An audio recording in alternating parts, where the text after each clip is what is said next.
Instituto de Economia Industrial during the 80s. He had just finished his PhD thesis. I think it's 1982. No, I finished in 84. 84. And then he has published a lot of papers. And, he wrote a very fine paper on diffusion of technology. And then in 1988, I think there is a very important book that he participated as editor of. I don't remember how many chapters. Something. 3 or 4 chapters.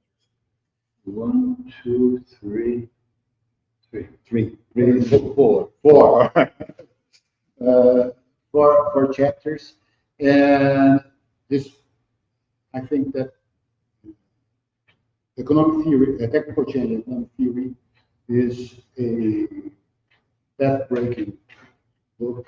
Incidentally, if you want to access both the technical change economic theory and the economics of technical change in international trade, they are for free. They are open access on the website of Sant Institute of Economics Lab, copyright free in the sense I declare.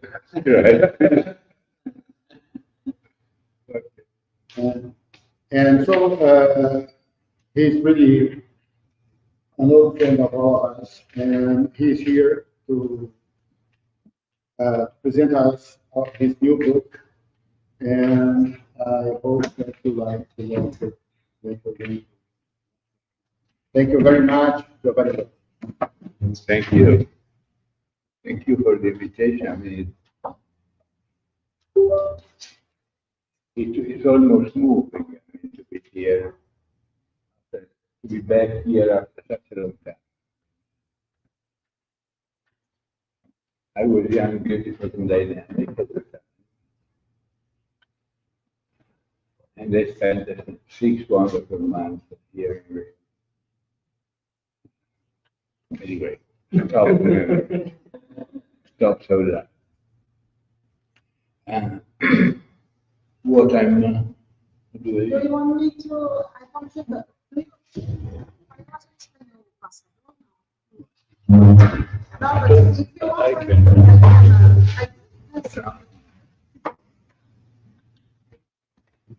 I see.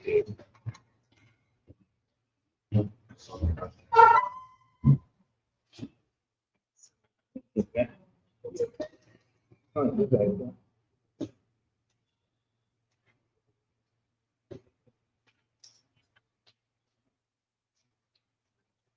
How does one go back? Okay. Well, this entire research that led to this book that hopefully is volume 1, and there's going to be a volume 2 forthcoming sometimes, is in many respects is the attempt to analyze the anatomy, the physiology, and the origin of modern capitalist economy. And tries to do that with the spectacles, with the perspective of complex evolving systems. Now, complex systems do not mean that they are complicated. Is something, is a precise object. Essentially, complex systems are all interacting systems in which the property of the whole cannot be referred back to the intention, the behavior of any individual component of the system itself. That is, complex systems are characterized by emergence. Which in fact is the definition of emergence. And there is no isomorphism between the more aggregate level and the more disaggregate level. So you cannot refer back what goes on in an industry simply to the behavior of one single firm. And you cannot understand the behavior of the economy as a whole by referring back to one industry, or even worse, one agent. Notice that this is exactly the contrary of what current economics does. In macroeconomics, you've got the representative agent, DSG, but even under different covers, even in post-Keynesian, you have you can refer back the behavior of the system to the DSG case, to the maximizing intertemporal behavior of this agent, of this representative agent that is supposed to summarize the whole economy. The route that I want to suggest to take is exactly the opposite.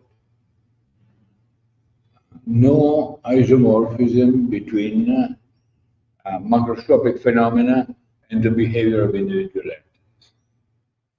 Which goes also against, when you read on the economic newspapers, the market is nervous. The market is depressed. Where is the market? Give me the telephone number of the market.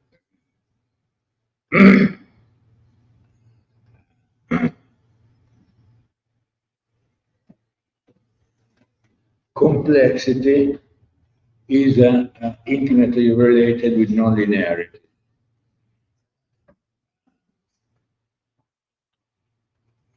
Thus, if you have got nonlinearities, history counts. It can count simply for initial condition, or more often than not, it counts for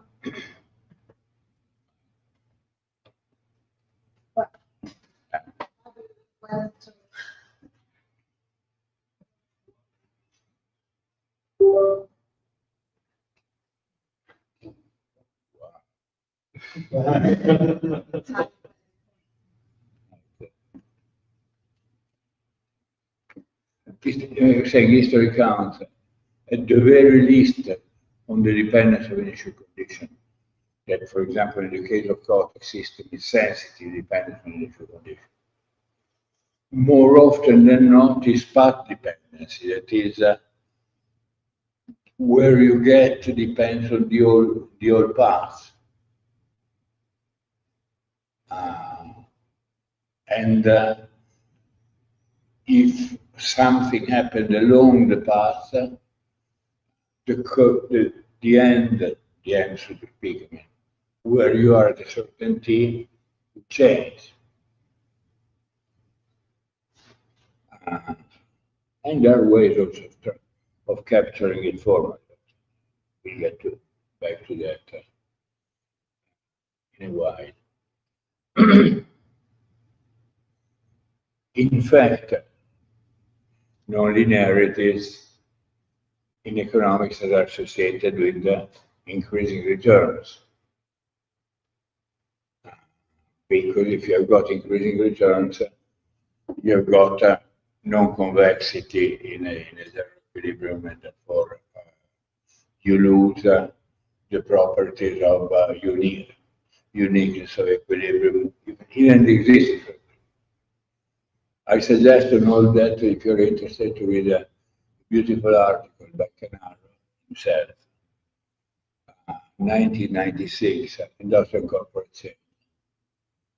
And that was the result of a long dinner between me and him, and a lot of wine.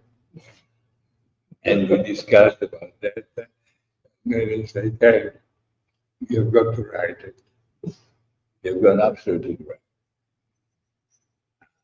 And he was absolutely aware of the fundamental incompatibility between general equilibrium and innovation. Because innovation involves knowledge accumulation.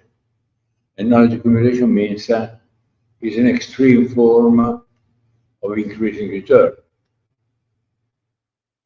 Because knowledge, in principle, is like information. I mean, it can be used on any scale. There's nothing to write.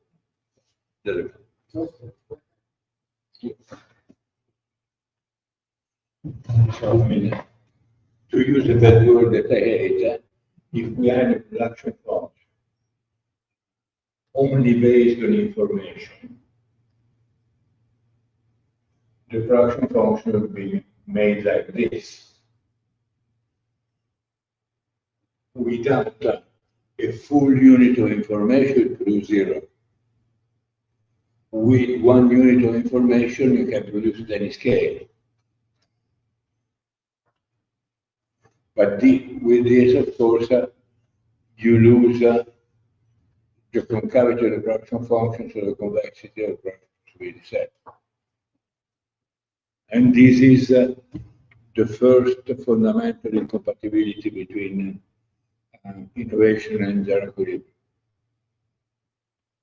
The second one is that even apart from the increasing return property of knowledge, if innovation is incompatible with contingent forward markets, because you cannot say, I sell you tomorrow something that I don't know what it is. I mean, you could not have Montezuma in Mexico before the arrival of the Spaniards, having bonds associated with the arrival of the Spaniards, the horses, the cannons, because they were not even on the possibility list of Montezuma. And if you don't have contingency market, it's a match for general equilibrium.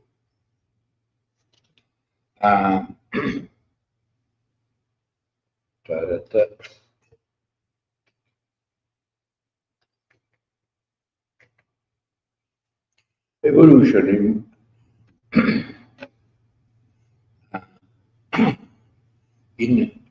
so far what I said relates to complex system in general.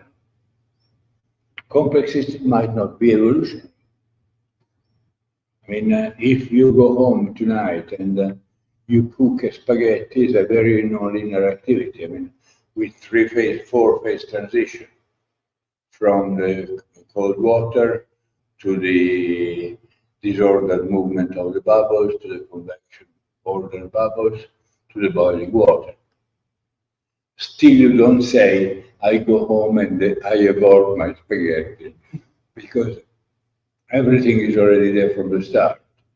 The spaghetti, the gas, the water, etc. And you simply have to produce a dissipative system that induces a phase transition, the combination of that. On the contrary, evolution means the emergence of new elements, new entities, new morphologies. New morphologies is another parenthesis. I keep opening parentheses because I think it's important. Is a big challenge for us, because we are still unable to formalize the emergence of morphologies. We can formalize the arrival of, say, more productive machines. We can formalize something that increases the dimensionality of the space in which innovation occurs. but you don't, we are unable yet to find representations of morphologies, let alone the revolution. Incidentally, this is also the challenge for biology. And there were people 80 years ago, 70 years ago, like Comissão, Darcy Thompson, and others, trying to do it, but not formalizing it. Talking about the formalization. And also Prigozhin talks about the formalization of it. But there is no, to my knowledge, there is no constructive formalism yet to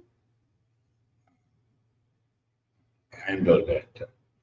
And well, one can do some, can go a bit in that way by discussing the emergence of multi-layer property, the emergence of multi-layer systems. Still, one is far from formalizing morphologies.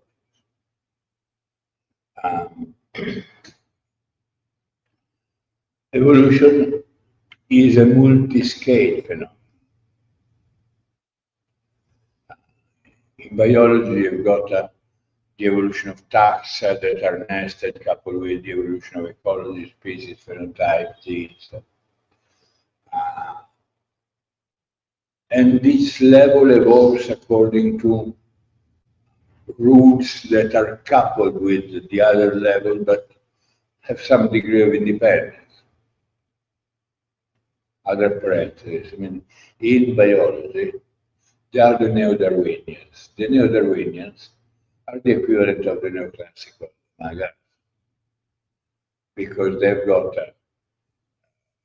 they use exactly the same instrument, equilibrium maximization. In one-dimensional space, genes. And in fact, the struggle of the non-neo-Darwinian against the neo-Darwinian is very similar to ours.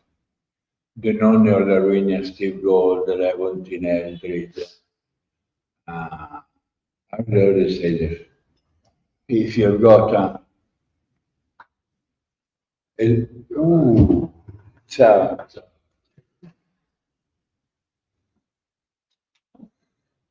If you've got most of the setups that are neutral equilibrium, neutral quasi-equilibrium, you lose, even in biology, you lose the notion of maximization. I mean, I just came back, went to present the same thing in China.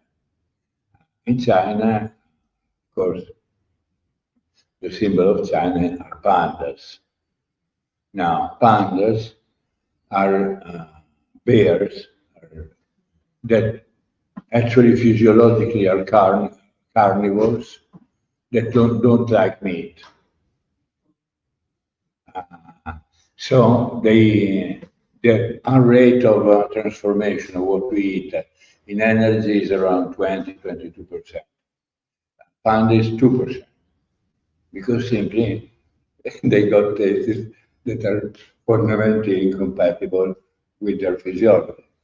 So they keep eating bamboo, and then they keep shitting and sleeping. And also their sexual activity is very limited, because there's always, I mean, they tried everything. In the zoo of Beijing, they have panda porn, but porn film on panda that they show the porn film to pandas, hoping that will arouse.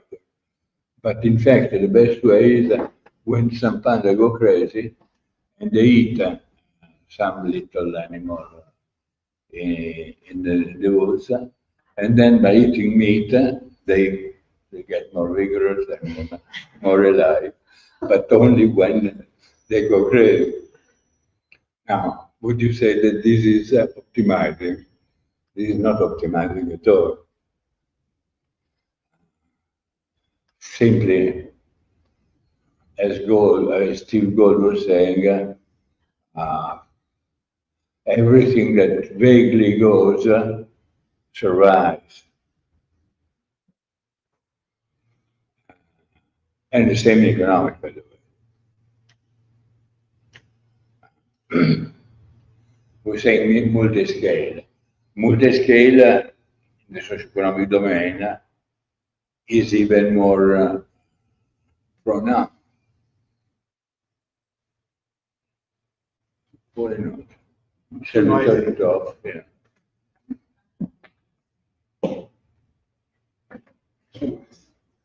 It's very interesting.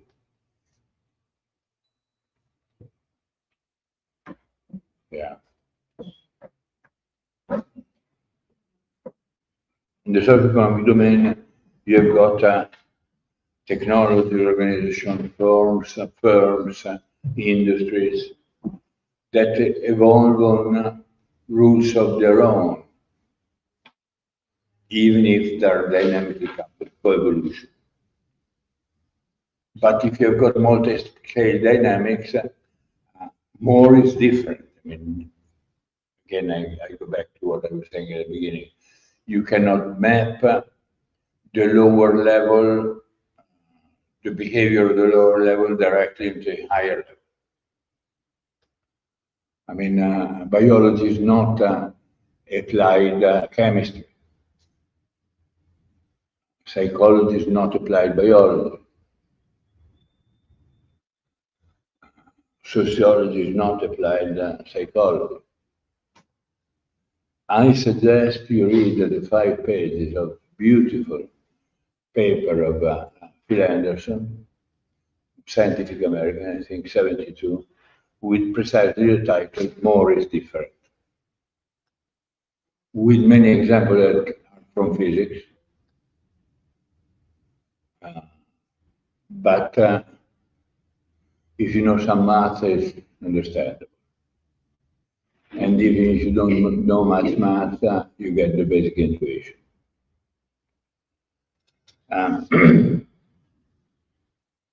In all this, structure and dynamic order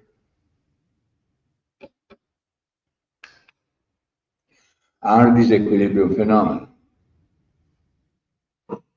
Again, this is the opposite to what you study in conventional textbook. Order is associated with equilibrium, and this order is associated with disequilibrium. This is totally wrong. I mean, in fact, all of us, life, are a deeply disequilibrium phenomenon. If we were in equilibrium, that would be the thermodynamic death. We would not be here.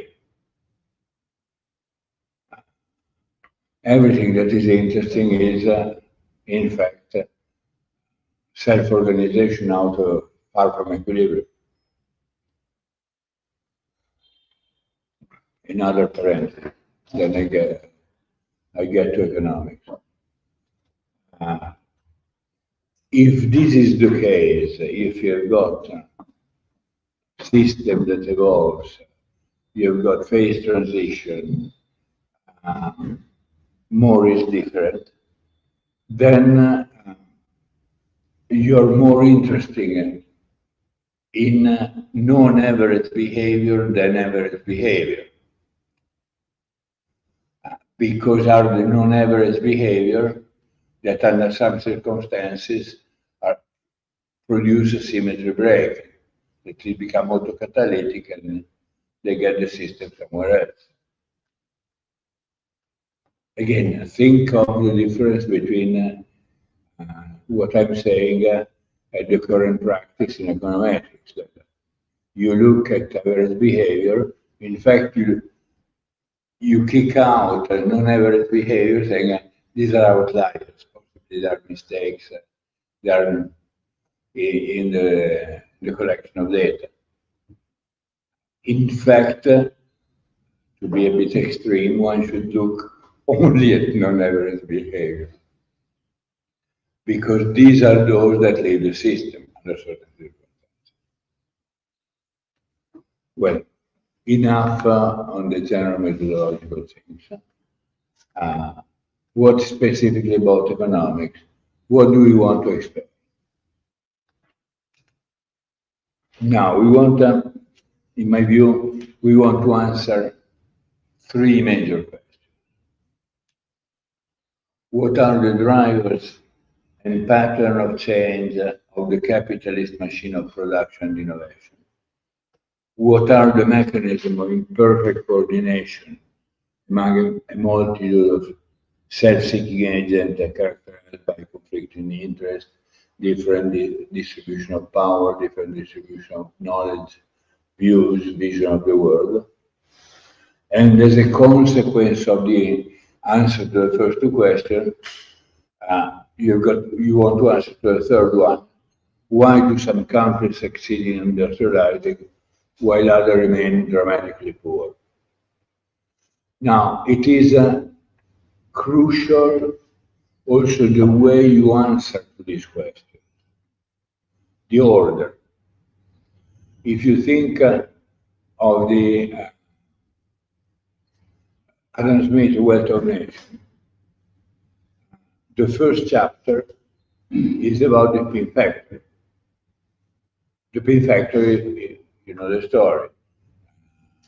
Division of labor increased the dexterity of the workers. This allows an increased productivity. Increased productivity allows decreasing prices, which allow an expanding market and further division of labor. It's a story of dynamic increasing return.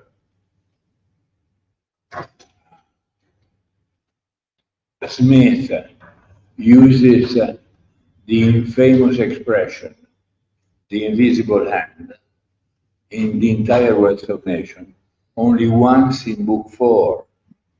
Once.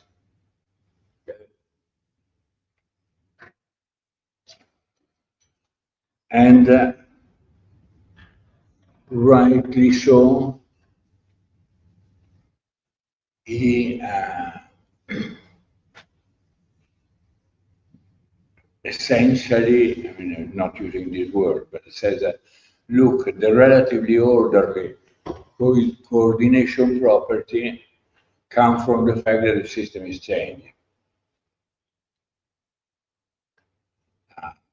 which is exactly the opposite to the general equilibrium project.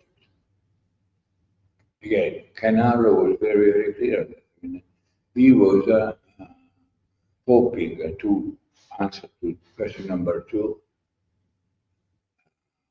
go from existence to local stability, and then add the things on the top.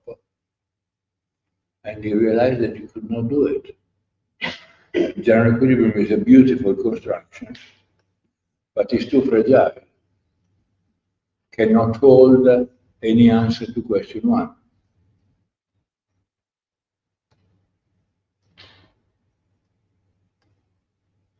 This is what, in a paper by Marca Vigilit and myself on structural change economic dynamics, we call the bicycle theory. I mean, it's much easier to stand up if you cycle rather than standing up without cycling. I mean, there are some champions that succeed standing up on a bicycle. And even standing up while you cycle is a system of unstable differential equation. Parenthesis to the parenthesis. Nobody of us learn how to ride a bicycle by solving the system of differential equation. But you learn by doing it and maybe falling down without knowing the differential equation. This is, come back to that, this is the development of tacit knowledge. In order to answer these questions,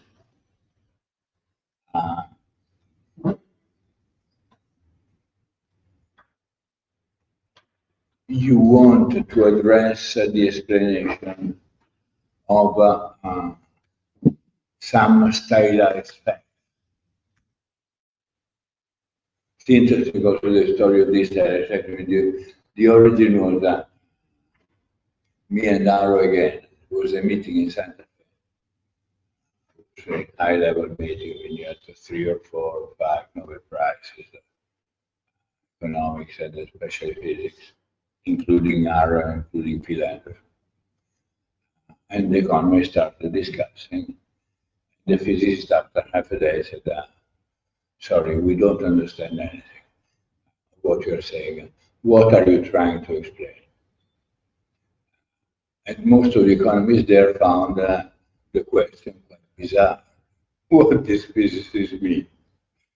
So Canal and myself went to a blackboard and spent an entire day writing a list of stylized facts to be explained.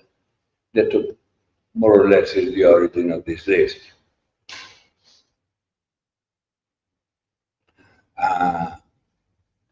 First, a bird's-eye view, you want to explain the pattern of the development. That is, forging ahead, catching up, falling behind, why England first and not another country, why and now Germany and the US caught up and even overtook England, why some other countries joined in. In some countries fall behind. Think of Argentina. Argentina in 1900 had the same per capita income as the United States. And look at Argentina now. So this is the first set of explanation that you want to offer. In order to do that, you need also to dissect more the pattern of growth. What I call the Kuznetian pattern of long-term growth. By the way, some of the Kuznetian patterns are there, some are not. For example, the fall of the share of agriculture along the process of development is for sure is there. The relationship between income distribution, inequality, and growth, I don't think is there at all. Because these are stylized facts that need to be checked, if they exist at all. There are many.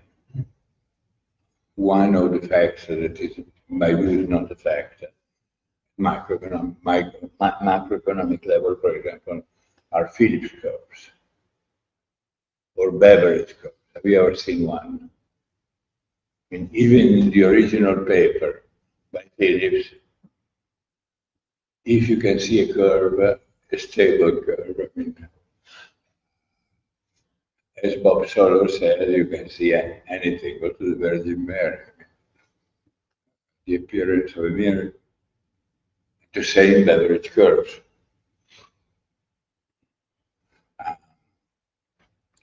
Then you want to move a step further, the structure of growth. For example, you've got roughly, I underline the roughly, a secular co-movement of productivity and wages. Underline roughly is that this applies really approximately. For example, in the Industrial Revolution, in the first 70 years, you had productivity growing, but wage not growing. This is called Engels pose. You had in the beautiful, glorious 30 years after World War II, you had an elasticity of wages to productivity was 1. Nowadays it's 0.3, 0.4, 0.2. In China, even lower.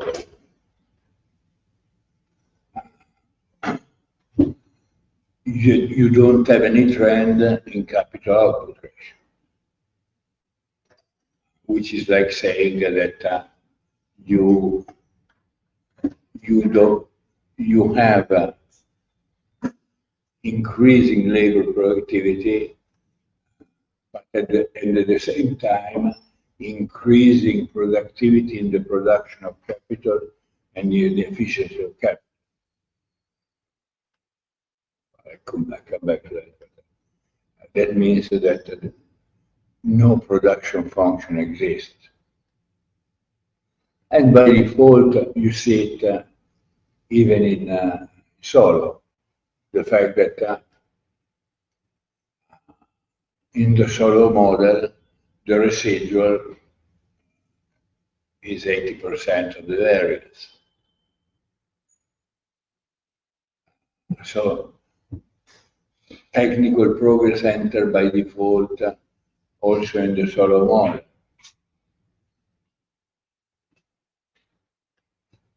And in fact, I mean, Solo was very sympathetic to our attempts to formalize technical change and growth. He praised enormously the work that Andrea Roventini and I did. Take this as a masterpiece. Bob Solo said.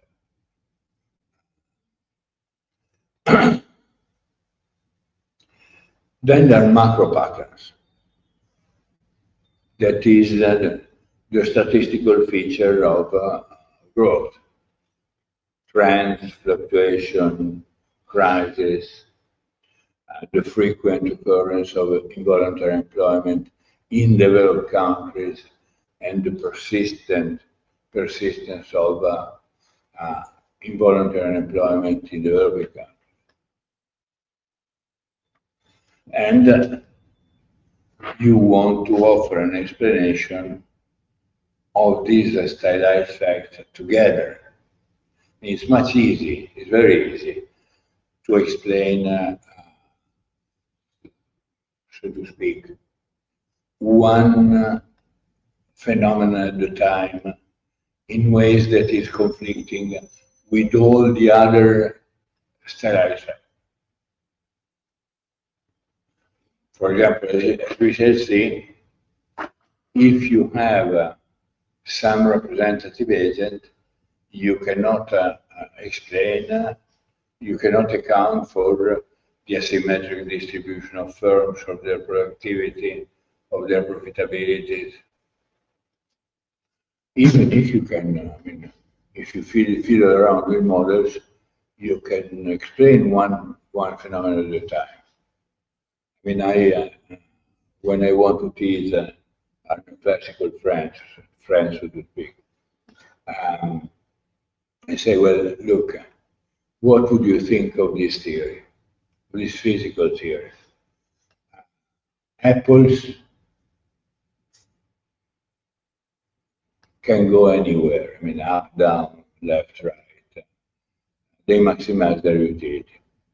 It happens that for some reason, they maximize their utility when they fall with an acceleration of 9.8 meters per second. Would you like this theory of gravitation? It's you're drunk. But this is a theory that can be tested. Huh? And in fact, I mean, you test the restriction of the utility. Yes, all the apples, not only the apples, but all the other objects, solid objects, fall at 9.8. Because there is a restriction on their utility function. The idea that they maximize their utility is shielded from refutation. And so what you test is simply a restriction on the utility function itself. This is the style of all most models that you find in economics nowadays. Now, what are the building blocks in the explanation of this phenomenon? Well, as we argue in the second chapter of this of the manual, the one that I'm presenting.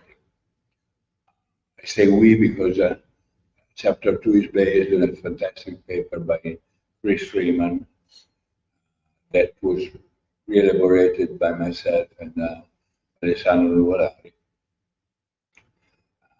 And say is the couple dynamics between 5 major subsystems. One is the generation of scientific knowledge, especially in the last 150 years. Nowadays, I can come back to that, in the economics of innovation, say the critique of the linear model does not apply because sometimes technology comes before science, all true. Sometimes there are user as innovator, and my friend, when I asked my friend for Nipple, user innovator, give me an example. Mountain bike. Give me another example. Mountain bike. Come. Mountain bike. In fact, in the long term, where we are depends on the advancement of science, old or new. Think of electricity, electromagnetism, nuclear reaction, quantum mechanics, DNA, the genetic structure. The interesting thing is that all these major advancements in science were done without having in mind any technological application. In fact, Faraday, Hertz, Maxwell, the same Shockley, Barry, and Bratton, those that discovered the transistor. They had in mind no application whatsoever. I suggest you to read this little book by Flexner, which is called The Usefulness of Useless Knowledge.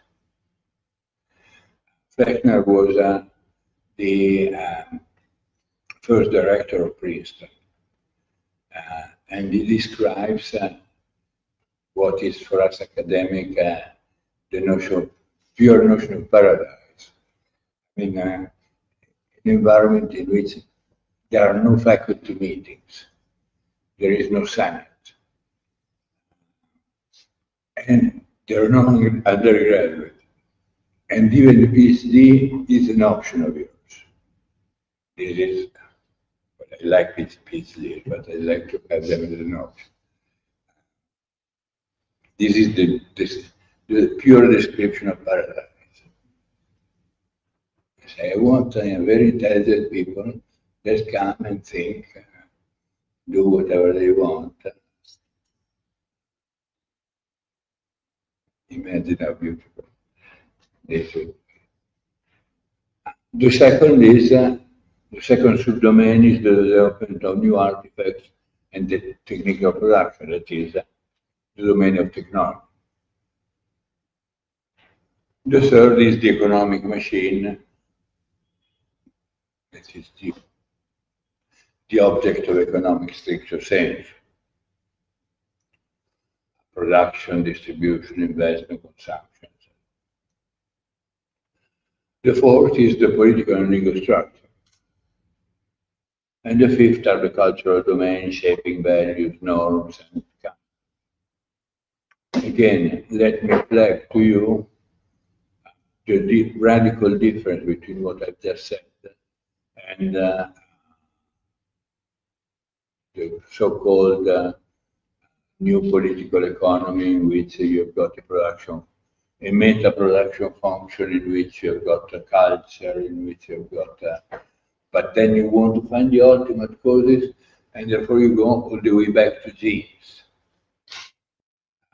and not surprising, the optimal growth, long-term growth, the white Caucasian and the Semitic elements are dominant. Then a little bit of black, but very little. Maybe a drop of Melanesian, and then shake up with San Martin and one olive, and you get a good cocktail. Come on.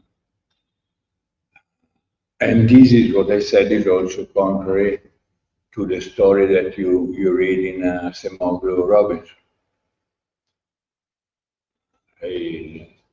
Growth, etc., are associated with liberal institutions. And the more liberal, the more inclusive institution, the more. I was talking to Ajun Chang, that was here too for the G20, and he said that the best part of Semoglu Robinson was one observation that he makes on England in the Boer War. The difference in height between the officer and the soldier was 3 inches. And then you talk about an inclusive 3 inches like that. You talk about an inclusive society. I mean, the soldier was starving and the officer was very well to have such a difference in height. The court rest. Well, there is no magic bullet in this. I mean, there is no ultimate cause. Again, I mean, this obsession of economists with ultimate causes, and but endogeneity. Of course, most things are endogenous. So what? Again, to my friend econometrician, I asked, well, go to a biologist and ask, are the gazelles causing the lions or the lions causing the gazelle? And again, you reply, you're drunk. Because you have got a discrete time dynamical system linking gazelles and lions. You can formalize it as a lot of system. You don't need identification, you don't need totality. They are dynamically coupled. I was saying, you want essentially the consistency among these domains, or you explain also crisis in terms of mismatching among these domains. Think of in the developed world, but also in some catching up world, the 30 glorious years, in which you had fast generation of scientific knowledge, fast technological application of this scientific knowledge. You had fast growing productivity, high indexation of the wages on productivity. You had a social democratic compromise among social classes. I mean, everything was in place. In fact, everything started falling apart late 70s, early 80s. And falls apart for political reasons, because the pact, the social democratic pact, is broken. It's broken by Reagan, by Thatcher, broken in all other countries with essentially the defeat of the working class. And the defeat of the working class implied also a fall in the degree of indexation of wages and productivity, more more fragile growth, worsening income distribution. Incidentally, all this, what I'm saying with words, can be formalized and obtained as emergent property in the agent-based models that we did and we are doing in we call K+S, Schumpeter-Meeting case, family of models that we are developing. Andrea, myself, and Sant.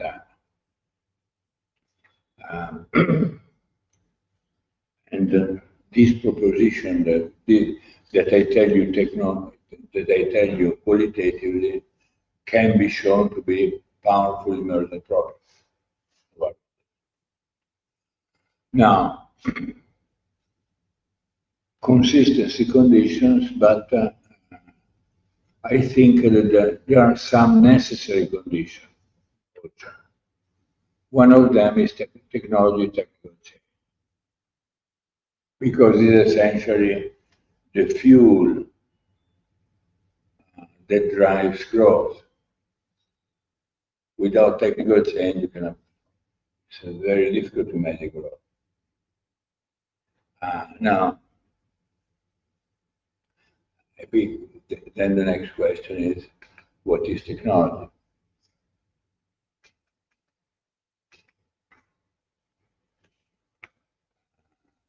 The answer of the economist is technology is a production function. No.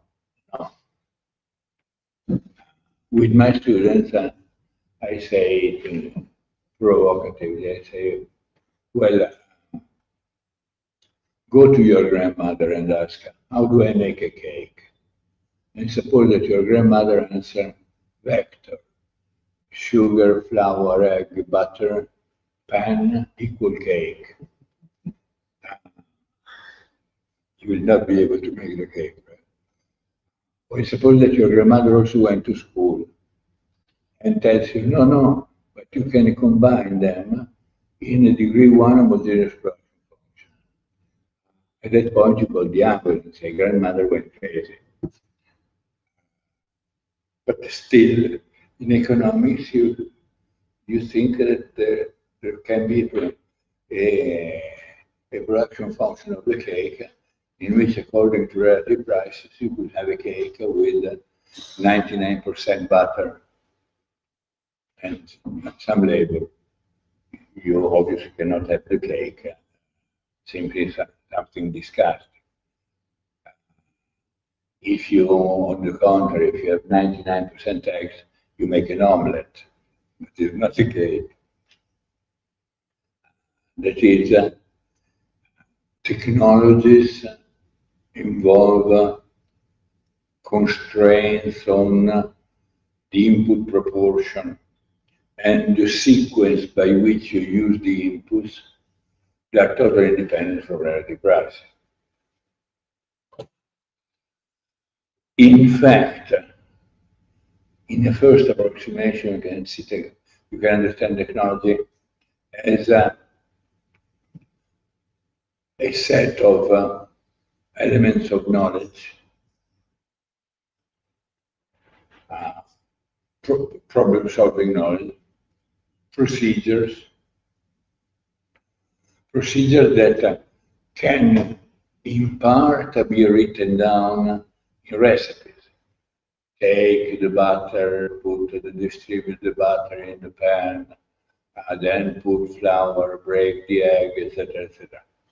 That is the recipe telling you also the sequence.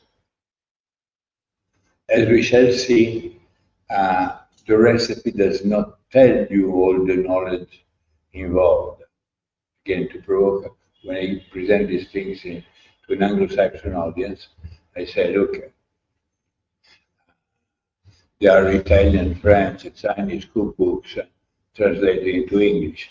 Still you eat shit. Why? This is the tacit knowledge that is not written in the recipe. And it's what makes the difference between cooking well and cooking mediocre or bad.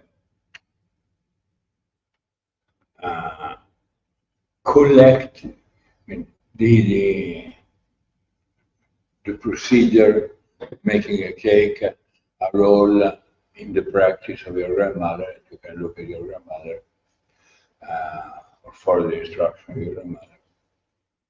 In modern economies, the technology are multi-person, multi-agent activities. Building a car, writing software, discovering a new drug.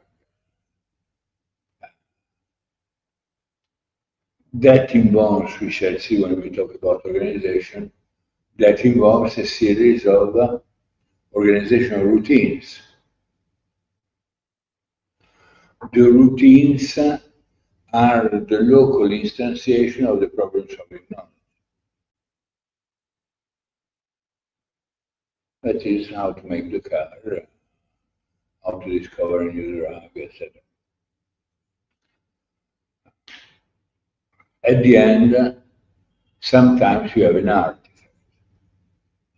Sometimes you don't. Often you have an artifact, a car, or a piece of software. Some other time you don't.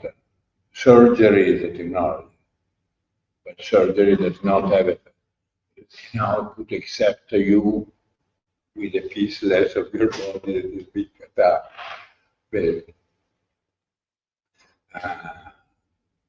Often in the domain of industry, there is final art.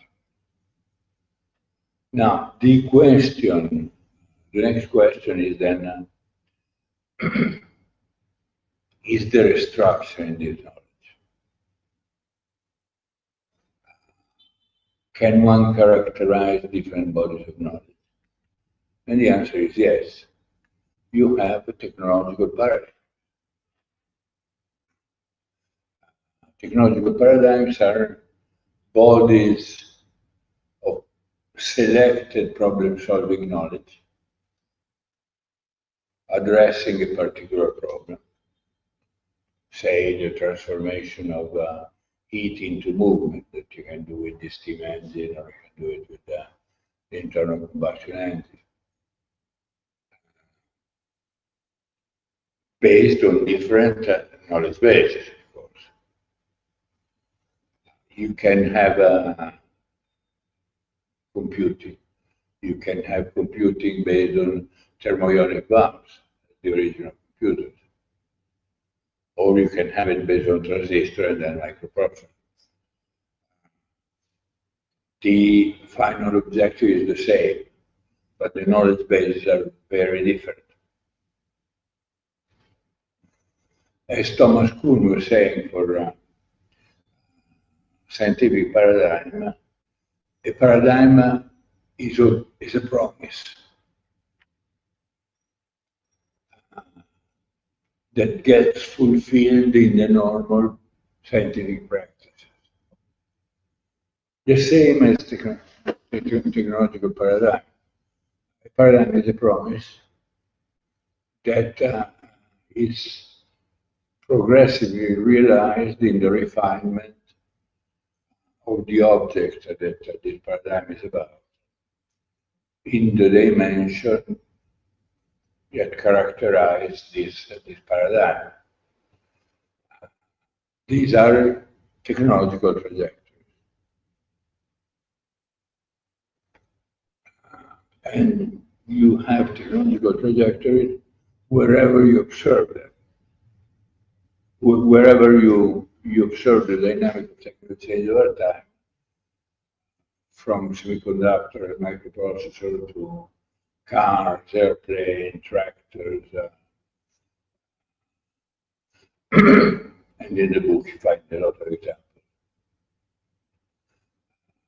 So trajectory, in a sense, are the realization of the promise of the technological paradigm in the dimension proper to that paradigm. I mean, take airplanes, it will be takeoff weight, how far you can fly, the consumption of fuel per kilo, per ton,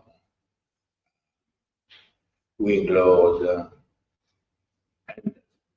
if you correctly identify this dimension, then you check his generation of products, say from the DC-3 to the Airbus 380, you find that they're well aligned along a trajectory. And this is on the civilian trajectory, and then you have another one on the military trajectory that is different. Now, what do paradigms have in common? I think there are three things plus one. One is the mechanization, automation of production as a long-term drive, and now also mechanization of information processing. Often you have learning curves. Often, not always, but quite often you have got learning curves. Learning curve means that you have a unit cost that fall with accumulated production. Again, the first one to formalize it in economic terms, the notion of learning forward, was again Canal,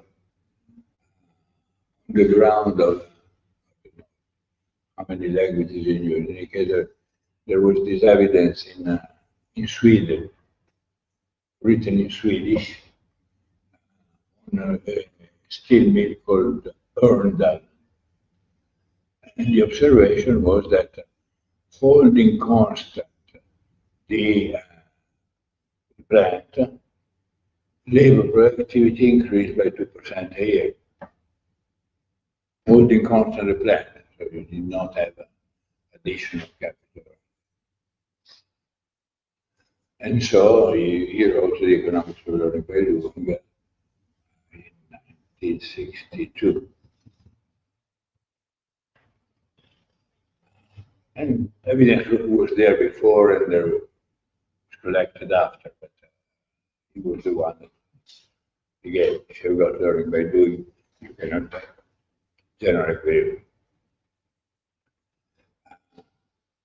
Third, you have got drives to scale up or to scale down. Scaling up when you have think of chemical plants, when you have a cost that grow with surfaces and output that grows with volumes. Surfaces grow with the power of 2, volumes grow with the power of 3. I leave it to you as an exercise. Calculate the ratio volume to surfaces of a cylinder. Roughly grows like that. So you want to have to scale up. And scaling up is not an easy thing, because at different scales, the property even of simple flows change. And this is why you need to have pilot plans to go from the laboratory to the R&D laboratory to the production. Scaling is difficult. Or scaling down. Think of miniaturization of the microprocessor or of nanotechnology. Well, there is a fourth thing that all technologies since the Industrial Revolution have in common, is that they consider nature as a source and as a sink, as a source of resources that does not cost anything in the sense of payment to nature. You pay the workers, the capital, and nature itself. And the sink, we have since the Industrial Revolution, if not before, we have been throwing all the kind of shit into nature. And not only CO2, but think of all the chemicals, PFAS, glyphosate, everything, heavy metals. And this is a major negative generalized negative externality of technical change in capitalist economy. When I say capitalist economy, I include, of course, also the socialist economy. In fact, they've been even worse. Look what they did to the Aral Lake in the Soviet Union. They've been even worse in terms of raping nature. Now, what are the distinctive dimensions of paradigms? Well, paradigms, they differ in terms of opportunities and their sources. If there are some sectors, some technologies that find their source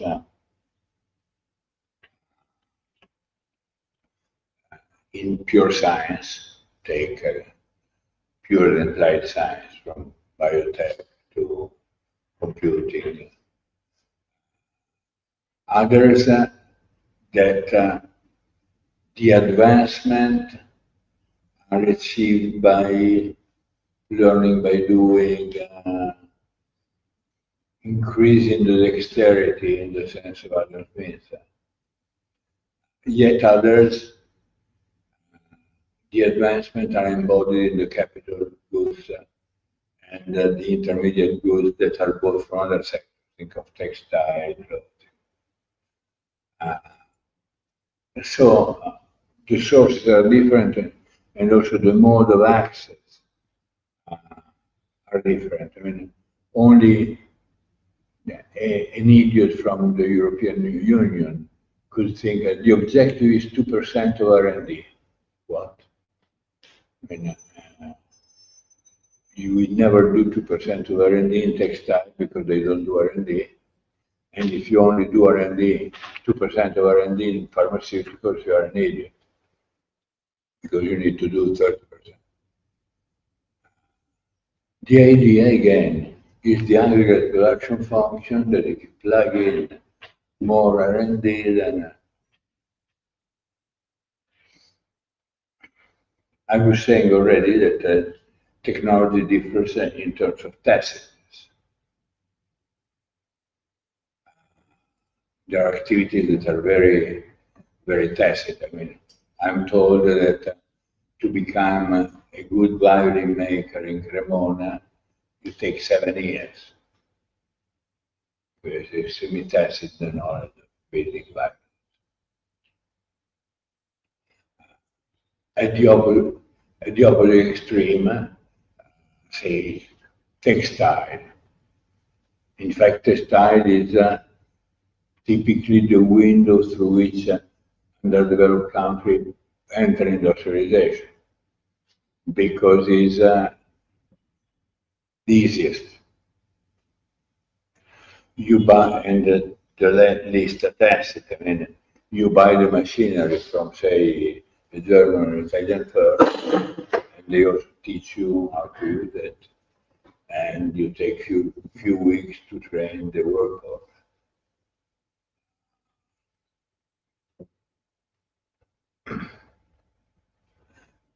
Cumulativeness, there is related to tacitness. Cumulative is the degree to which success builds upon success. For example, microprocessors for 30 years have been very cumulative. I mean, Intel had the lead in every generation because the previous success led to the following success.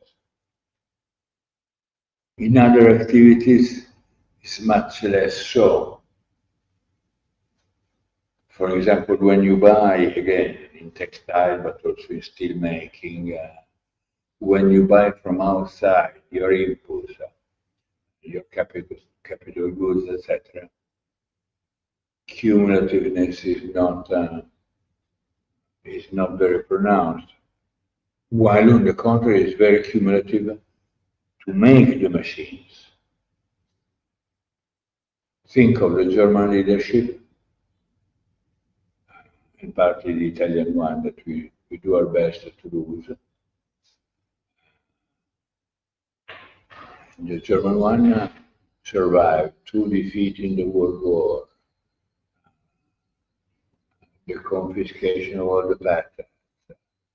Still, the Americans, the German are there much better. Yeah. Even we are or we were, we Italians. We keep selling our tools to the government and other. Finally, probability. Technology differ in terms of probability condition and the degree of most and degree of probability. What is the probability? Is the ability of innovators to reap some profit out of the innovation. Now, the fact that there must be some profit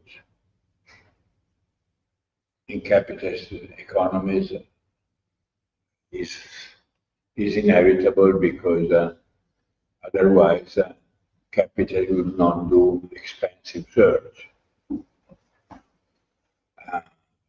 So there is a fundamental incompatibility between innovation and pure competition, as we know from Marx before Schumpeter. The crucial question is to what degree of appropriability you need. And the second related question is, but is the intensity of search associated with the degree of appropriability? Well, of course, the story that you read in New Growth Theory, the answer is yes, because if you can neatly have rational technological expectation, which is an oxymoron by itself, and have an expected value on each project, and you can rank them, then if you've got higher probability, you undertake also the marginal profit, because you equate your revenue with marginal cost, expected marginal revenue with marginal cost. This is, of course, nonsense, right?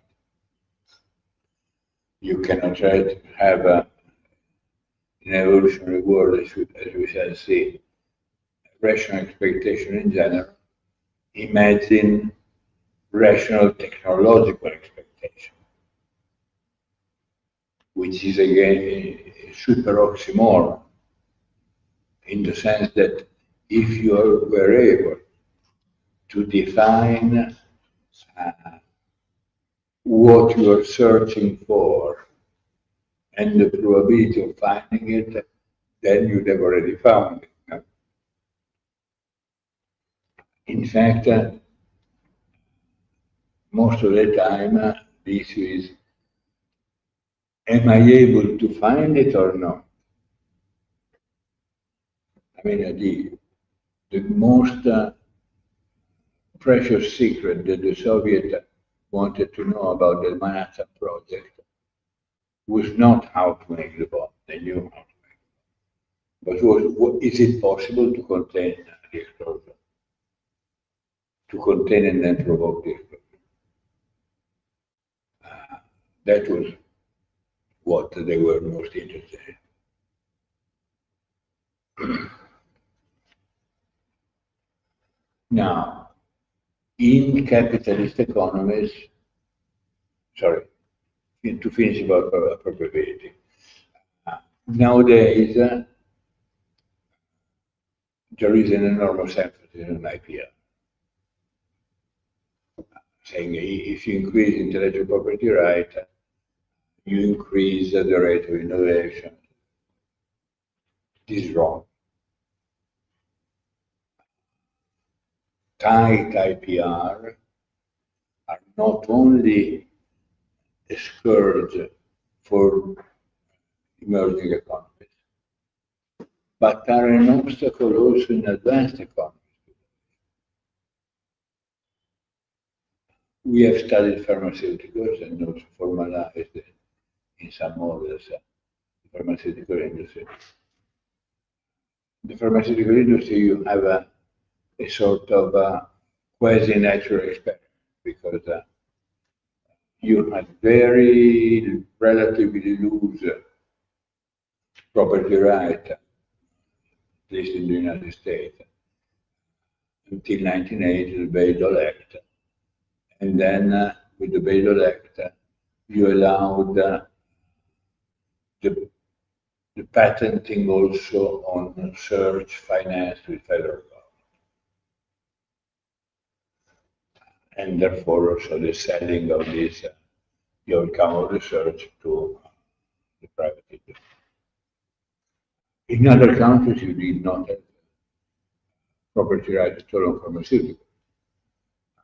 Switzerland, that is a world leader in pharma, recognized patent on pharmaceuticals in 1988. 1988. The pharmaceutical industry was born in Germany around 1850, and for decades without any property right. Then with loose property right on processes but not on products. And still, IG Farben, I mean, the firm that became IG Farben, were making hefty profits without any problem. Exploiting the relationship with scientific research at German University. Well, we have the Bayh-Dole Act imitated like idiots by the European. And in the US, you've got also special courts, circuit court, specialized in intellectual property right, very patent friendly. So you had an overall increase in appropriation. Did that increase the rate of innovation?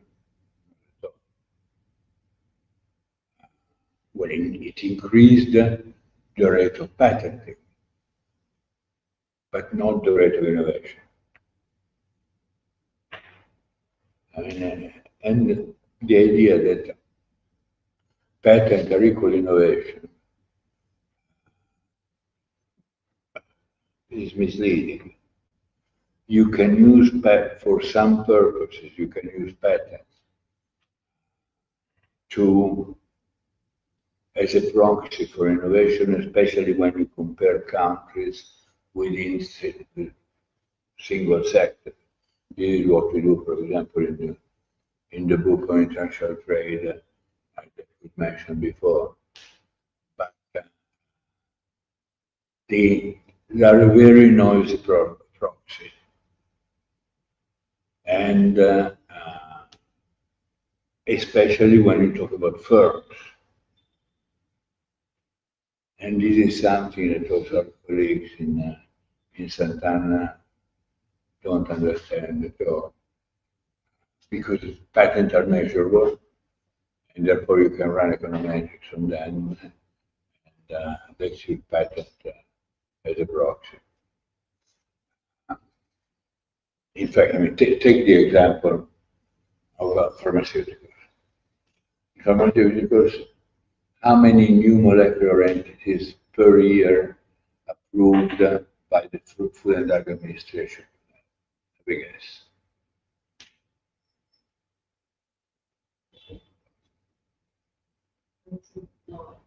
50, around 50. Even with an extremely friendly Food and Drug Administration that now is paid by the regulator. It's paid by law, is paid by Big Pharma. So the regulated paid the regulator. Even under these circumstances, we had 50, more or less, 45, 50, 55. How many patients you have per year? Around 8,000. 8,000. What are there for? They're there for shield the few innovations that you have to make me too drugs. That is, I make a drug with a little variation of the carbon atom. Are there for evergreening? How do you do evergreening? I mean, when near the expiration date, you introduce the same thing, but you say instead of intravenously, you can also eat it. And then it's covered for another 20 years. Or you can take it together with these other things. So it's total nonsense when you read the cost of a new chemical entity is $1 billion. Because you take the total accounting expenditure for R&D of the pharmaceutical industry, you divide by 50. But most of the money is not used to do innovation, to do radical innovation. Most of the money is devoted at best to do Me Too patent, etc. After all, I mean, if you don't pour an enormous amount of money, like we did with COVID, Big Pharma does not care about vaccines, does not care about antibiotics. You know, over the last 30 years, the number of new molecular entities dedicated to vaccine and antibiotics were a meager 6%. I mean, the little research that Big Pharma does, unless they hit the jackpot, like with immunotherapy for cancer that they buy a biotech company made by some scientists from Harvard Medical School. If they don't hit the jackpot, they basically search for cheap, easy diseases of rich old people. And say easy, because for example, Alzheimer's is a disease of old people, but it's difficult. It's difficult to find something. Essentially, the bulk of activities of the Big Pharma goes to things that are related to the heart or medullary action. These are the things, and where also they make money, unless of course you pour a lot of money, like the COVID case. This is totally dysfunctional. I don't have time to enter into that. But a major reform which would have a negative cost would be to have Big Pharma, to have the state that goes all the way down to testing on humans. That would have the public that can decide the rate and direction of innovative activities, and would cost to the public much less. While now we are in a system that is going down the drain. I mean, the US, to cover a fraction of the population, spends 17% of the GDP and to cover all the fraction of the population. This is totally dysfunctional. I mean, the Novartis immunotherapy for cancer costs $200,000 per patient.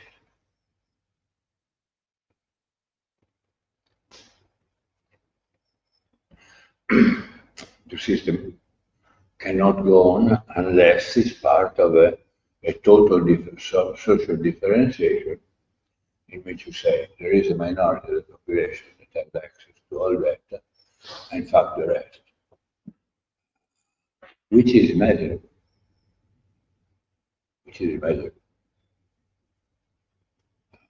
For COVID, this is what happened. Anyway, close this long digression, but I think it's important. Incidentally, to make some kind of self-advertisement, in Sant'Anna we work both empirically and in terms of modeling of this type of question.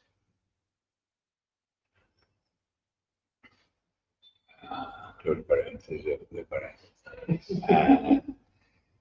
In modern economies, technical change to a good extent, at least the final step occurs in firms. Again, the big question is, what are firms? What they do? Well, you have some wrong answers to begin with. Again, one of the answers is, it is a firm is a production function. No, it's not a production function. What is a firm is a bundle of optimal contracts. No. A firm are problem-solving entities characterized by diverse distribution, internal distribution of power and of knowledge. And of course, of incomes produced by the firm themselves. In any case, to interpret what the firm do, you have got to get rid of any notion of rationality.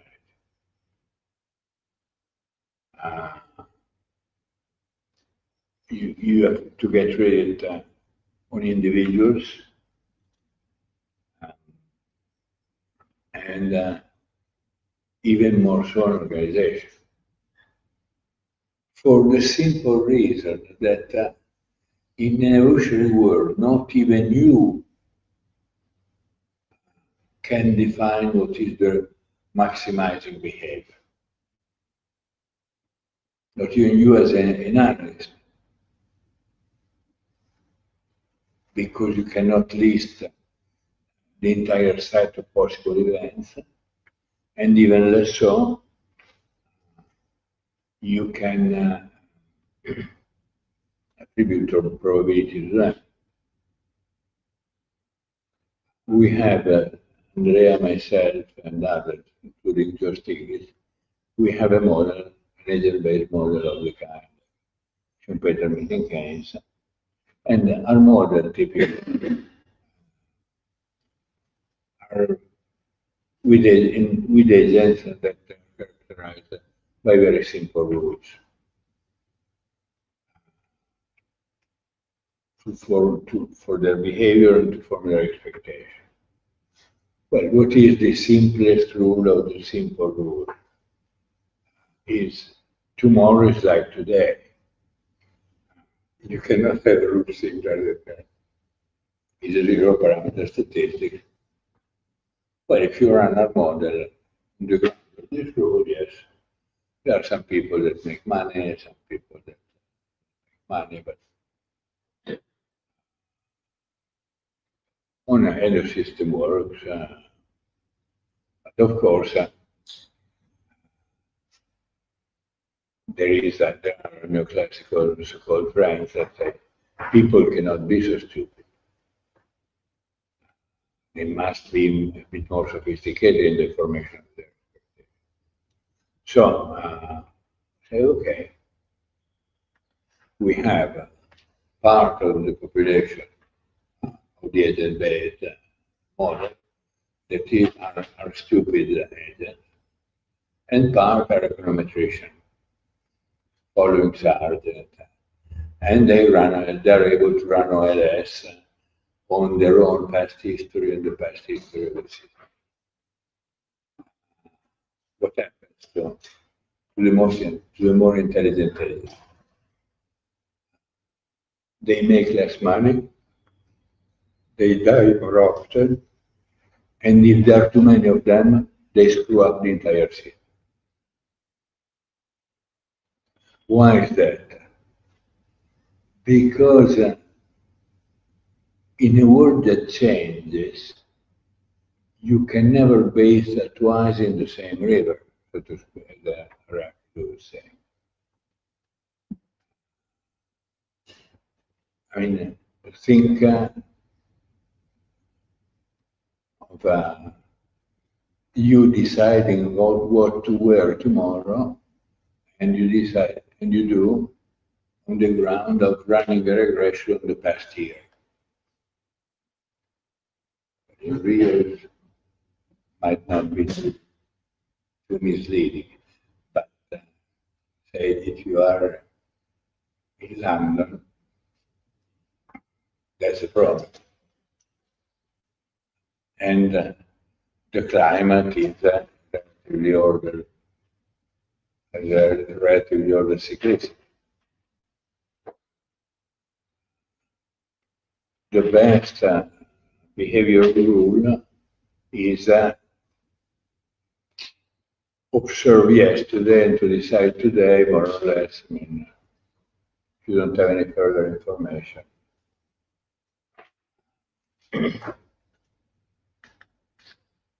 Now, on the ground of a theory of a firm as a problem-solving entity, it is easy to answer the question that is obvious. Why firm A is better than B? Why a firm has got more productivity than the other?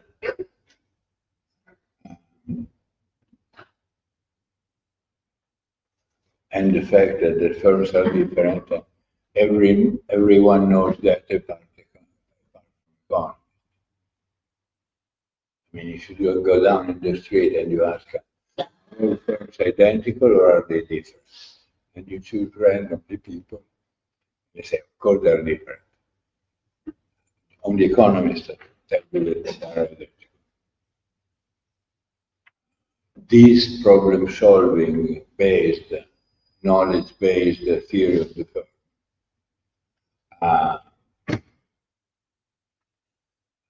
easily account for that. I mean, there are better firms as there are worse firms as there are better economists and worse economists, or better musicians and worse musicians.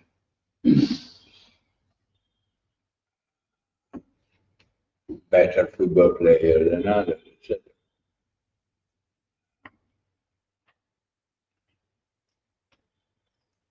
Organizations, when ingredient of the differences among organizations is that they embody different hierarchical structure associated with different distribution of knowledge and power. And this ultimately reflects in different capabilities.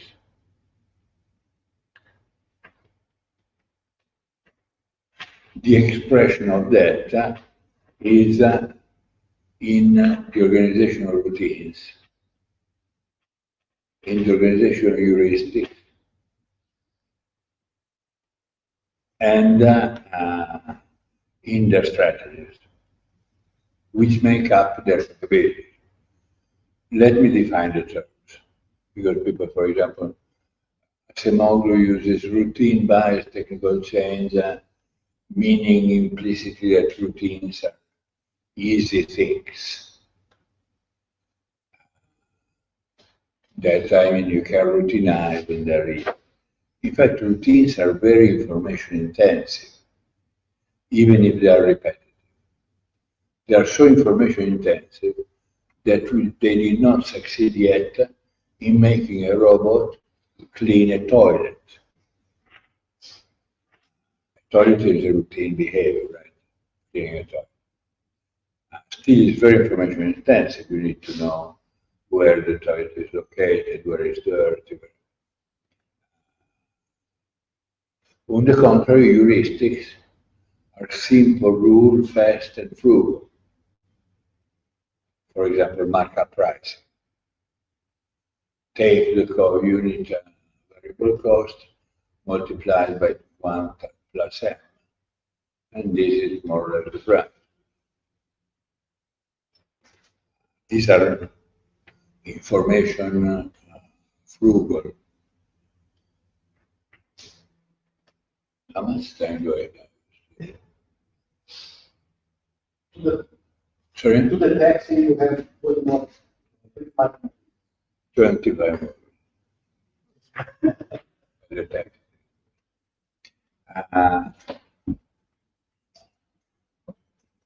This capability-based theory of the firm explains, it easily explains heterogeneous performance among firms, the vertical boundaries of the firm that is make or buy, and the horizontal boundaries of the firm. Now, given the fact that the tax is not so far, I will just summarize to you extremely quickly the other chapter of the map. Now,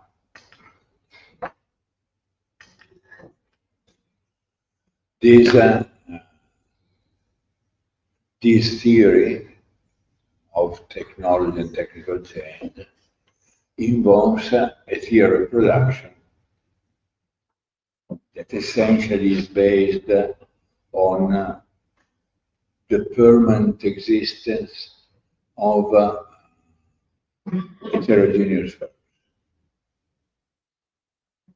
And so you basically have got a distribution of coefficients. Think of 2 inputs, unit inputs, and you've got firms that at each point in time are better or worse than the other. And then over time, this distribution moves.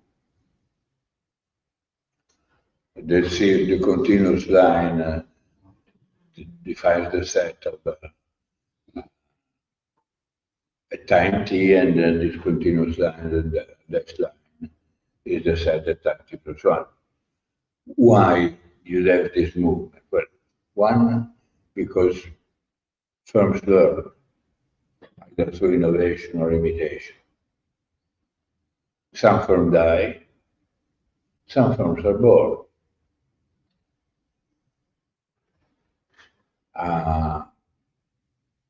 Meaning, if you want to, in the book, if you want to get more technical, we have also a geometric formalization of this, because we want to show them that we can do it even better than they do. And so we have got synthetic, non-parametric statistics of the efficiency of an industry and the change over time. I mean, to give you the intuition is this. I mean, each firm is a vector. Each firm is a vector. You can take a picture of each firm. So combine this vector in each possible way. You obtain a sort of rugby ball. If you cut with a hyperplane this rugby ball and you smooth a bit the edges, you get the revealed production function. is already resolved by Hildebrand 81 in Economia. To be able to make it a bit extreme, the elasticity of substitution, the revealed elasticity of substitution go from minus infinity to plus infinity. So they're crazy. But this is not what we want to show. Well, suppose that all firms are identical. Then the rugby ball becomes degenerate, is the norm. So the volume of the rugby ball is 0. Well, suppose at the opposite extreme that there are some firms that produce almost everything with almost nothing of input, and others that use most of the input to produce almost nothing. Then you'll have a box. If you take the ratio of the volume of the actual rugby ball to the box, you have the degree of asymmetry of the industry. You have another way, a synthetic way of representing this distribution. But if the norm moves up, it means that you can produce more with less input. This is the equivalent of total factor productivity without having any parametric constraint. And if you measure the change in the angle, that is a measure of technical progress. This for the aficionados that like to talk.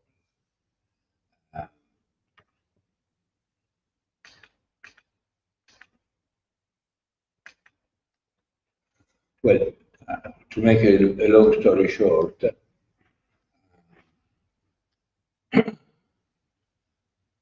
if you believe the story so far,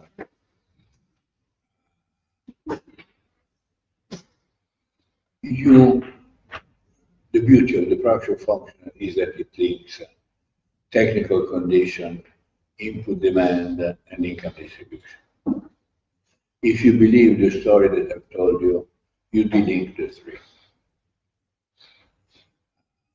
Technical conditions do not determine income distribution. You cannot take the first partial derivative to obtain wages, to take the price of input. And you cannot apply Shepard and ordinary grammar to determine the demand for input. So you delink completely the three. And what I've told you applies to technical change. You need another theory on prices and income distribution. And yet another Keynesian part to determine the level of input demand, input use.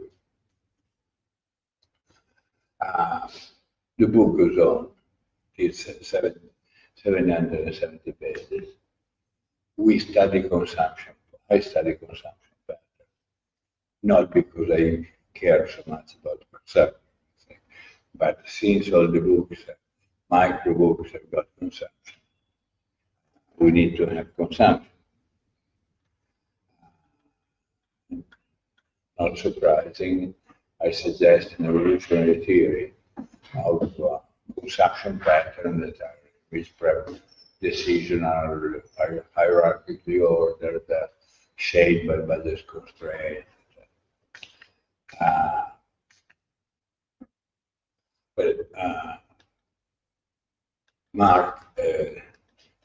After all, consumption, also investment, occurs in markets, in market economy. Economists, every other word that they pronounce is market. But economists don't know how markets work. Well, the good reason is that if we are in equilibrium, they worked till a second ago, but now we don't need them. And since we are always in equilibrium, they were always a second ago that they worked. But now they don't need to work. And so I don't need to know how market work. On the contrary, this is, I say we because the chapter is by an and me, we show that a diverse form of market organization and rules of behavior heavily determines the outcomes. So market architecture is a fundamental determinant on the level of price and quantity.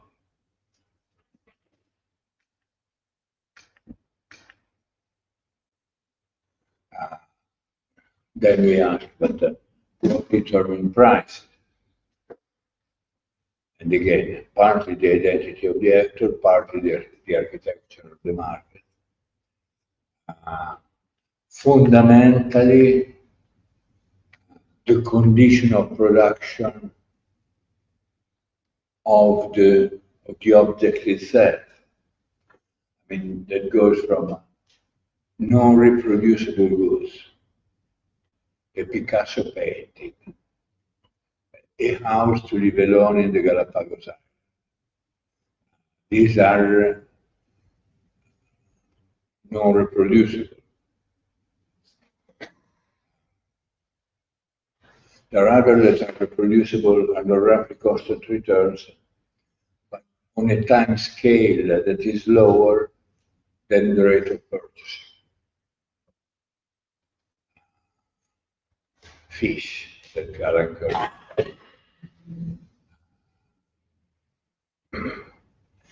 The people go to the fish market, but there cannot be an elastic supply of the fish because the fish was fished last night.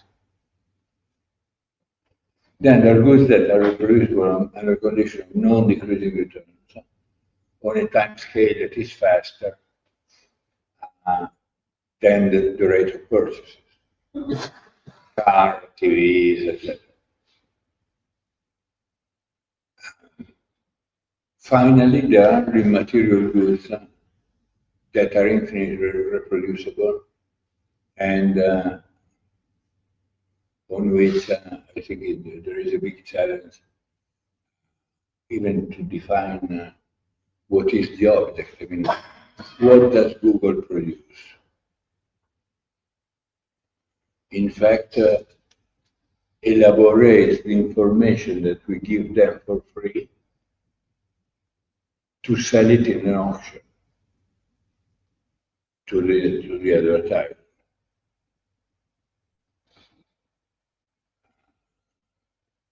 But this is a big challenge for the theory of value. Anyway, the book goes on study the dynamics of price, the pricing rule, etc., etc. An argument that I developed also in a paper that I published on Eurasian Business Review last year. What fundamental argument is that you should get rid of supply and demand curves. Basically, the whole argument is that economics would be in a much better shape if you would get rid of supply and demand, production function, utility function, which is demanding a lot. But, sorry? Almost everything neoclassical. Yes, exactly. Well, the final long chapter is an industry evolution. Since firms are heterogeneous in process of production, product characteristics, behavioral rules, they interact in markets.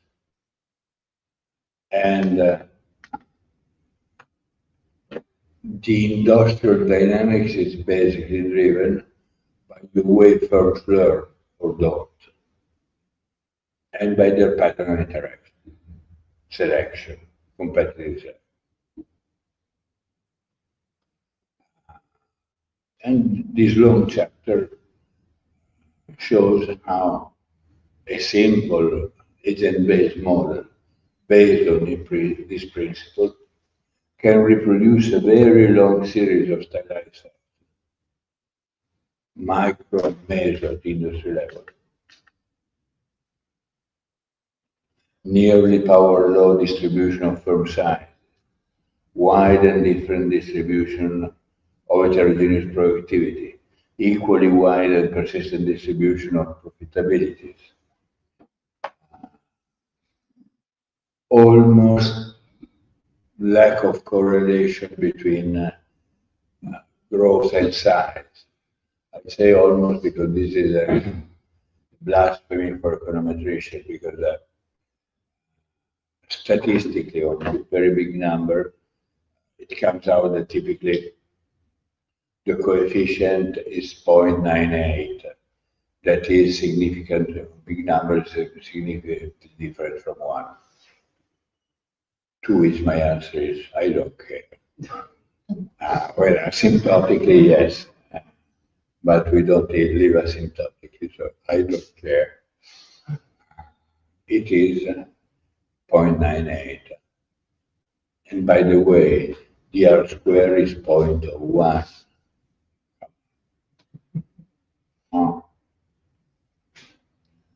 You have the Laplace distribution of growth rate, that is, you've got big events that characterize growth, both positive and negative. You've got few innovators, even in advanced countries, many imitators. You've got life cycle phenomena along the story of the industry.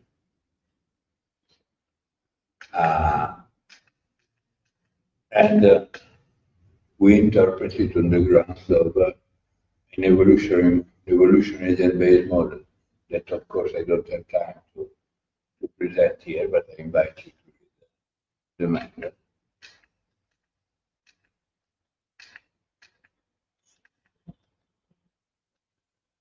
To claim that I make, and we do it in practice with the agent-based macro model, is that all these apparatus can also be formalized through agent-based, macro agent-based model. I mean, think of what I told you as so far as the building blocks of a refoundation of macro. And I think that it works. There is an impressive list of micro and macro stylized facts that the model is able to explain together. And I think this is bloody impressive.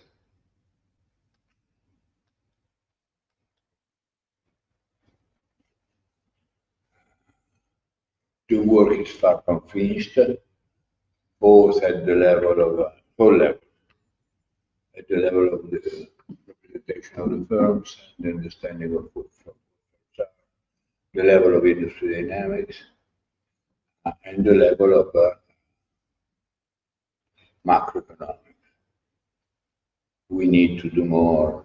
We haven't done basically anything yet on open economies, economies that are linked not only by trade flows, but by global value chains. There is an enormous amount of work that should be done in the field ahead. Still, the fact that he's able, our agent-based model are already able to account for all these stylized facts is, I think, very promising. And on this, I think I end. because I'm running out of time. Questions?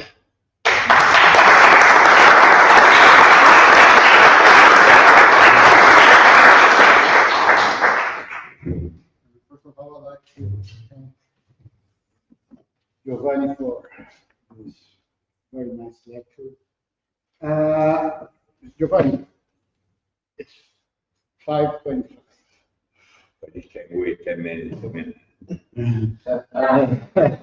No, the other day is not a minute. I need the slide. Marta, is it okay? Yes, I'm trying to talk. Okay, okay. I think we can I have, need to wait. we can have quick questions. I will begin with one. When you look at the neoclassical field, you usually thinking more of micro field. You will have cases and production function at Excel, and the rest of the variables. They are Factors. factors, exactly. And then you have the rest of the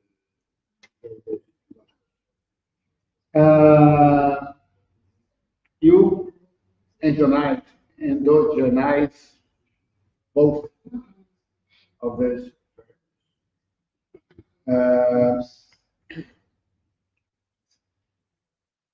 What are the main methodological differences when you do that? Well, the fact that one fundamental methodological difference is that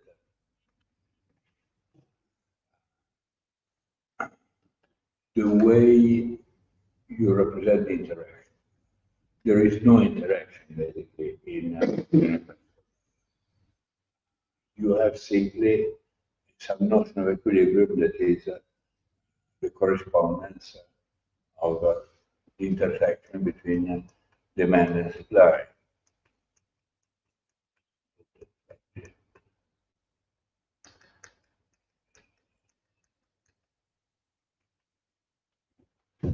No. When you have interaction, then you have, if you want a synthetic representation, you have got the dynamical system in which at each time, possibly out of equilibrium, then and out of equilibrium, you've got a determination of price and quantities, and then you've got an adjustment. Tomorrow, you will have another determination of price and quantity without having a demand and a supply curve. In fact, I mean, what you have got to get rid of is the notion of absence of interaction and equilibrium. Because in fact, I mean, they say, well, there is interaction, there is demand and supply. There is no interaction because you have only the characterization of an equilibrium. This is why we're saying that you should get rid of demand and supply, and you should get rid of utilities that are what determined in their model consumption decision, and the production function that is what determines supply. I'll take two questions from the audience. Mr. DOSI, so I really like your lecture, and there are many of the points you made remind me of James Scott's book, Seem Like a State, but that the state tries to shape the ambience where it has to interact with, it has to take its actions, where it has to operate.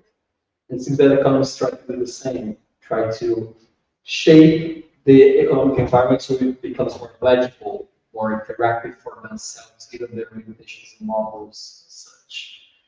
And like Do you think that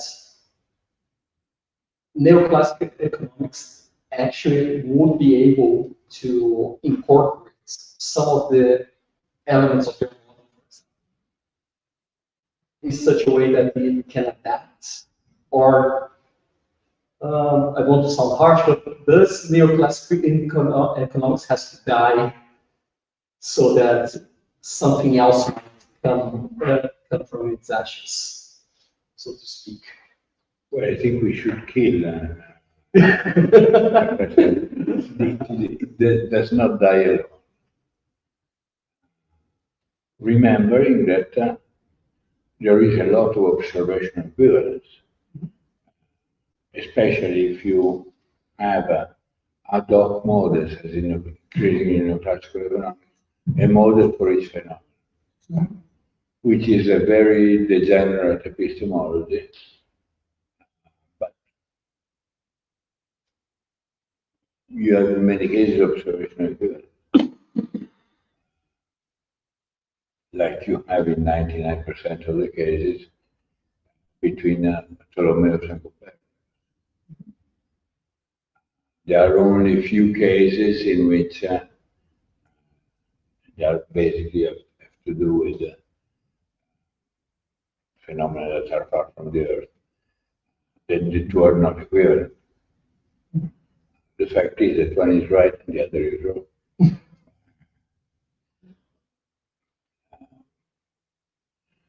So Max Planck used to say that all theory dies with the old professor of the kind of. This is not true any longer because due to journals.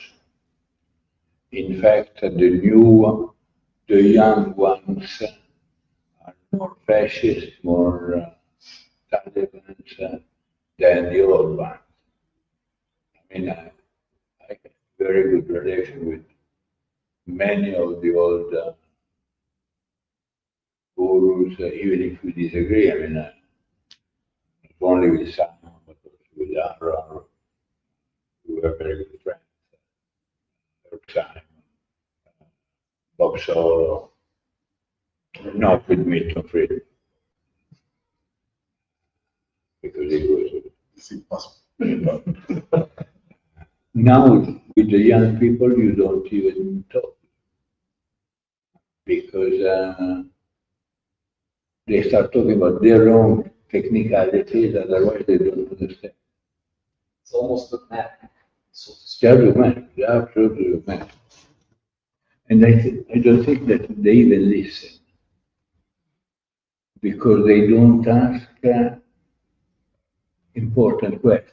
I mean, in fact, the empirical questions that they ask increasingly are about very, very trivial phenomena. I mean,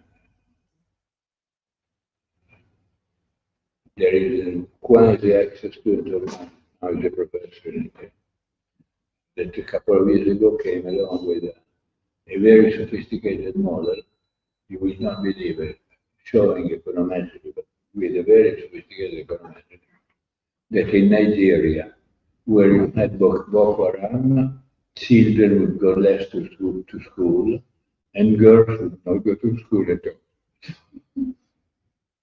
That's very, very interesting, very counterintuitive. No?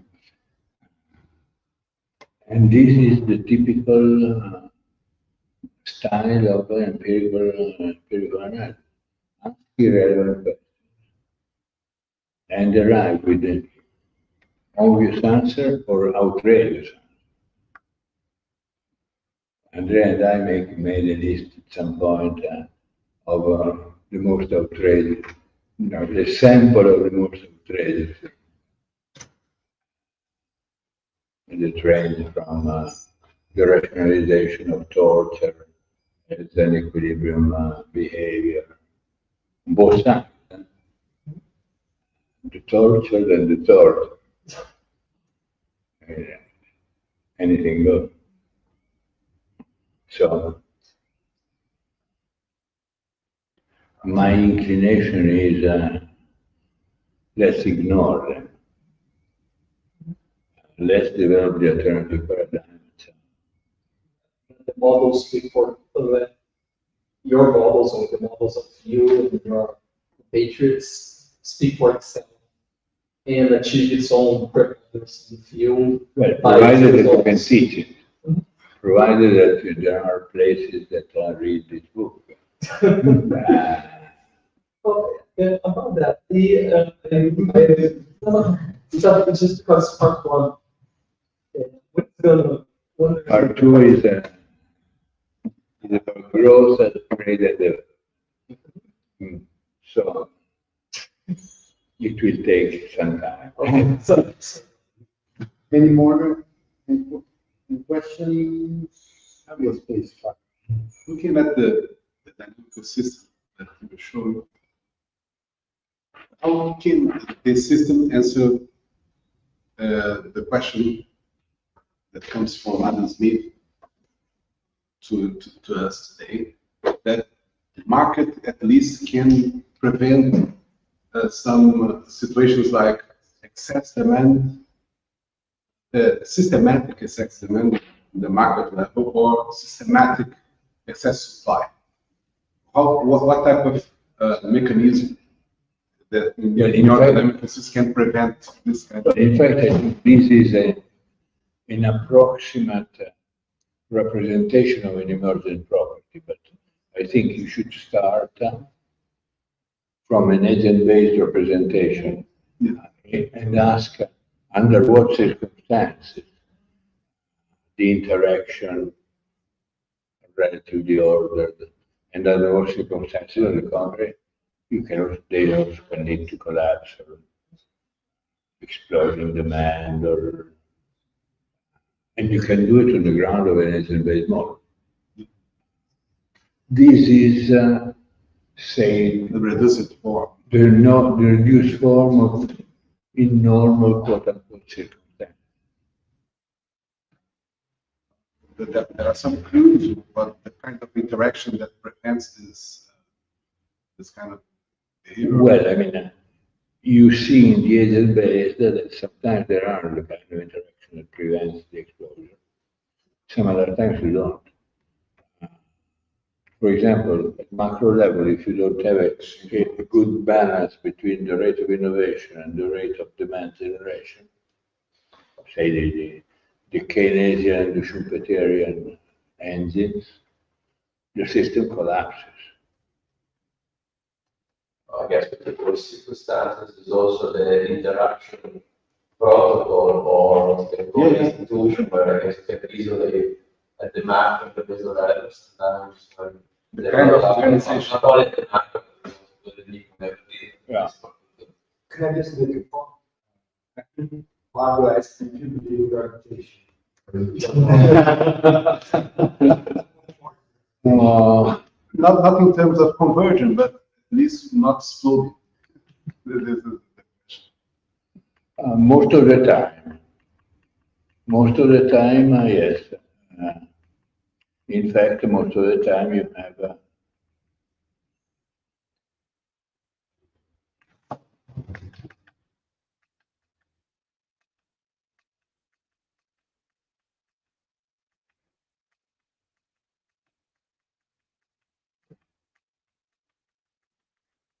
I get there.